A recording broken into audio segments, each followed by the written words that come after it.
No meu aniversário de 67 anos, meu filho me expulsou de casa e me colocou em um asilo sem o menor remorso.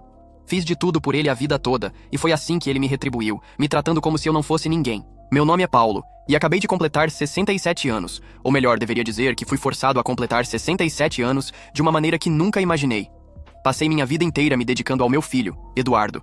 Trabalhei duro, muitas vezes me privando de coisas básicas, apenas para garantir que ele tivesse tudo o que quisesse. Ele sempre foi o centro do meu mundo. Nunca imaginei que um dia ele seria a pessoa a arrancar tudo de mim. No dia do meu aniversário, acordei animado. Apesar de estar mais velho, eu ainda me sentia bem.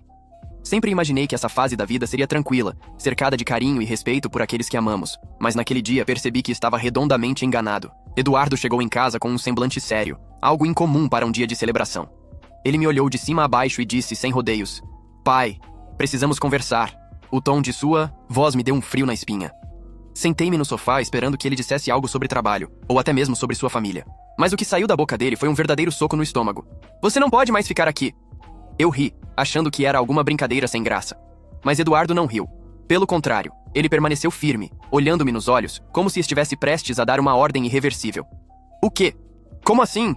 Perguntei, sentindo um nó se formar em minha garganta. "Pai, você já está velho. Eu tenho minha esposa, meus filhos, minha casa. Não dá mais para você ficar aqui atrapalhando. Já arrumei um lugar para você." Meu coração disparou. Minha cabeça rodava, tentando entender o que ele estava dizendo. Meu próprio filho estava me expulsando da casa que eu construí com tanto esforço. "Eduardo, essa é a minha casa!" "A casa que eu paguei?" Ele suspirou impaciente. "Sim, mas os tempos mudam. Você já viveu bastante. Agora precisa entender que não pode ficar ocupando espaço. Você vai para um lugar onde vão cuidar bem de você." Foi então que percebi que ele já tinha planejado tudo.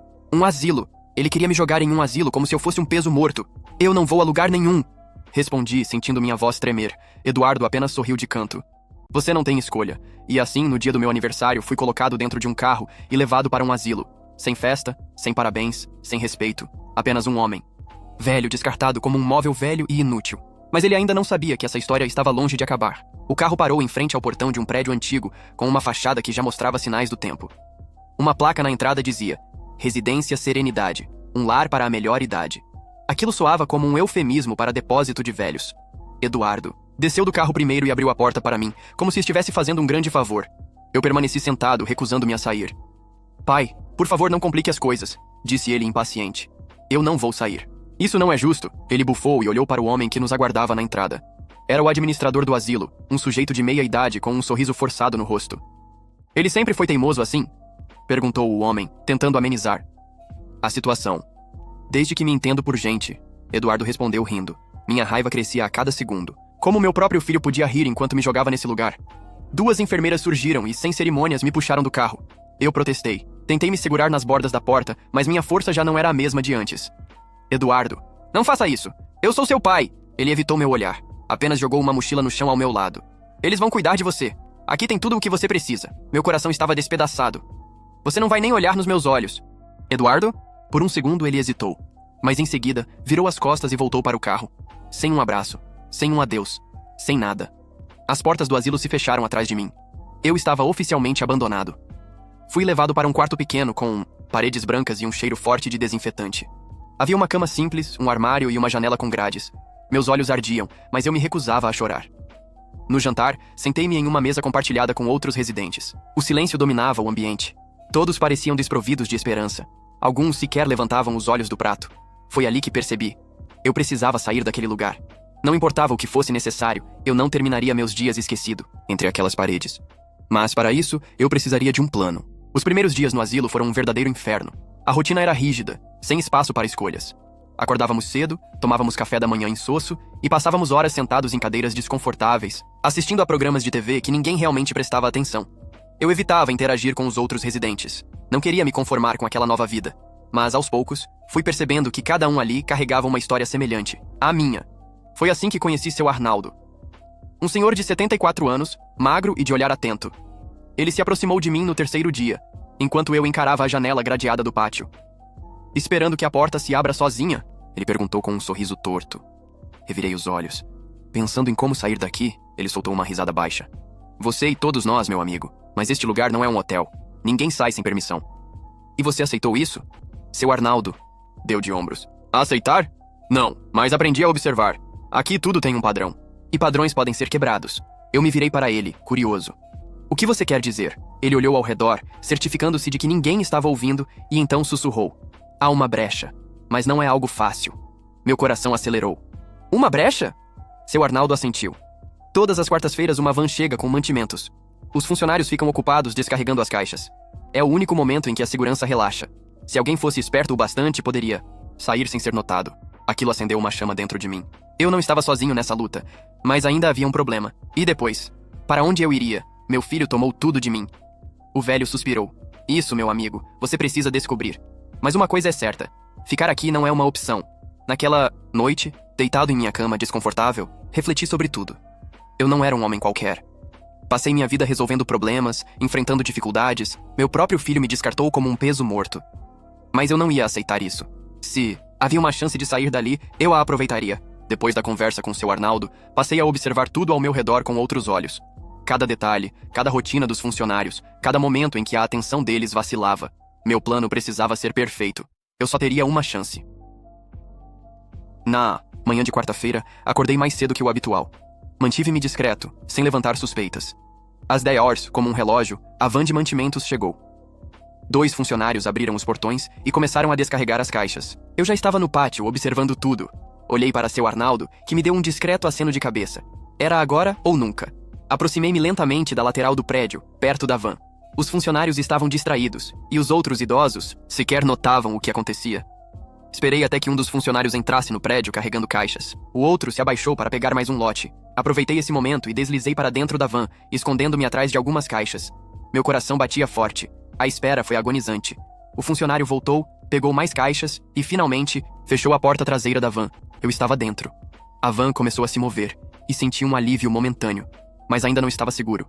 A cada solavanco do veículo, eu me agarrava às caixas, tentando manter-me quieto. Alguns minutos depois, a van parou. Ouvi as portas da frente se abrirem e os passos dos funcionários se afastando. Era minha chance.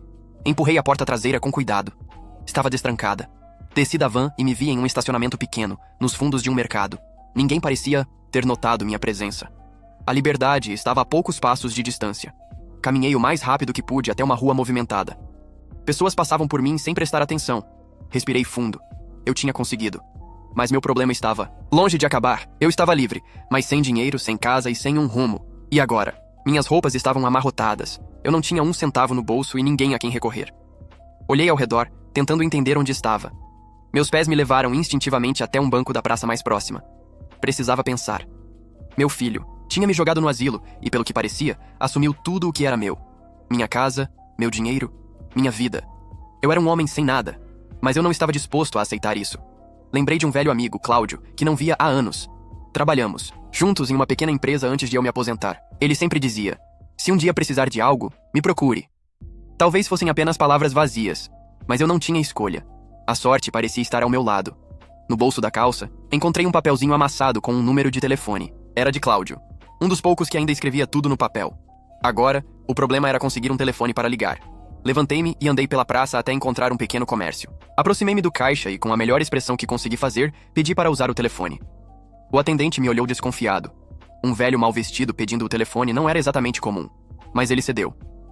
Liguei. O telefone chamou algumas vezes até que uma voz familiar atendeu. Alô? Cláudio. Sou eu, Paulo. Houve um silêncio. Meu coração apertou. Talvez ele nem lembrasse mais de mim. Paulo? Mas que surpresa! Quanto tempo, meu amigo? Como você está? Fechei os olhos, sentindo um alívio imediato. Não tão bem assim, Cláudio. Preciso da sua ajuda. Expliquei tudo rapidamente. Minha voz ficou embargada em alguns momentos, mas fiz questão de não demonstrar fraqueza. Quando terminei, ele soltou um longo suspiro. Onde você está agora? Olhei ao redor e descrevi a praça. Fique aí. Estou indo te buscar. Desliguei o telefone com um misto de emoções. Pela primeira vez desde que fui jogado no asilo, senti que ainda havia uma chance para mim. Cláudio não demorou a chegar. Quando vi seu carro encostar, uma onda de nostalgia me atingiu. Era o mesmo velho amigo de sempre, só com mais cabelos brancos. Ele saiu do carro e me olhou por um segundo antes de abrir os braços. Você tá um caco, hein, Paulo? Sorri, mesmo que meu peito ainda estivesse pesado. Pois é, a vida não. Tem sido muito gentil comigo ultimamente. Ele deu um tapinha no meu ombro. Entra aí, vamos dar um jeito nisso. Naquele momento, percebi que eu ainda tinha algo que meu filho nunca poderia me tirar. Amizades verdadeiras. E com isso, um novo. plano começou a se formar na minha mente. Cláudio me levou até sua casa. O lugar estava impecável, como sempre. Ele nunca foi do tipo desorganizado. Me ofereceu café, me escutou com atenção e ao final disse algo que me pegou de surpresa. Paulo, eu não sei o que aconteceu, mas você precisa de um advogado. Não vou mentir, eu não entendo completamente o que seu filho fez com você, mas o que ele fez é crime. Ele não pode simplesmente te mandar para um asilo e ficar com tudo. Fiquei em silêncio por alguns segundos, refletindo. A ideia de enfrentar meu filho legalmente não me agradava. Como eu explicaria para as pessoas? Como alguém poderia agir assim com os próprios pais? Eu sempre dei tudo o que ele quis, sempre fiz de tudo para que ele tivesse o melhor. E é assim que ele me retribui? Cláudio percebeu minha hesitação e continuou. Eu sei que você nunca foi de brigar, mas é hora de agir. Você tem direitos. E eu vou te ajudar. Ele me deu um pouco de dinheiro para cobrir os gastos iniciais e com o telefone na mão, fez a ligação para um advogado que conhecia. Não demorou muito para que a consulta fosse marcada. No dia seguinte, fomos ao escritório, de um advogado especializado em casos de direitos familiares. Ao entrar, eu não sabia se deveria me sentir aliviado ou apavorado. O advogado, um homem alto e sério, nos recebeu com frieza. Então, seu filho te colocou em um asilo e pegou o que era seu, sem seu consentimento? Isso é grave. Se você me der a permissão, podemos começar a mover os processos legais imediatamente. Eu olhei para Cláudio, que me incentivou com um sorriso suave. Era a minha chance. Com o advogado ao nosso lado, comecei a sentir que talvez houvesse uma maneira de reverter a situação. Eu já estava com os meus direitos de volta, mesmo que não fosse fácil. Eu estava preparado para lutar. A verdade é que, no fundo, eu sabia que meu filho se aproveitou de mim. Ele deve ter sentido que agora tinha o controle da minha vida e da minha herança. Mas ele não sabia que a luta só estava começando. Eu não seria derrotado assim. O tempo passou, e com o auxílio do advogado, comecei a ver os frutos da minha luta. Meu filho estava se sentindo pressionado, as coisas estavam ficando difíceis para ele. Ao longo das semanas, as conversas entre os advogados se intensificaram, e logo ele soube que não teria como manter o que havia tomado de mim. A pressão começou a afetá-lo.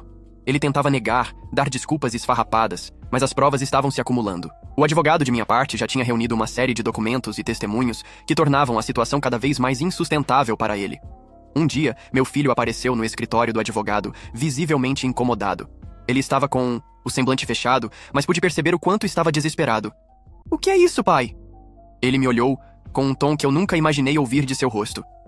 "Não podemos resolver isso entre nós? Você realmente quer me destruir?" Eu o encarei com firmeza. Não era mais o meu filho do qual eu me lembrava, mas alguém que eu mal reconhecia. "Você que destruiu tudo, filho. Você não pensou em mim nem por um momento. Está sendo covarde. Nunca imaginei que isso fosse acontecer. Eu só dei o melhor. Para você a vida toda. E você me tratou como se fosse um estorvo." Ele abaixou a cabeça, sem conseguir me olhar nos olhos. Foi naquele momento que a verdade veio à tona. Eu sempre fui um bom pai e nunca deveria ter sido tratado daquela forma. Ao olhar para ele agora, com os olhos baixos e sem palavras, percebi que ele já sabia que havia errado, mas sua arrogância ainda o impedia de admitir.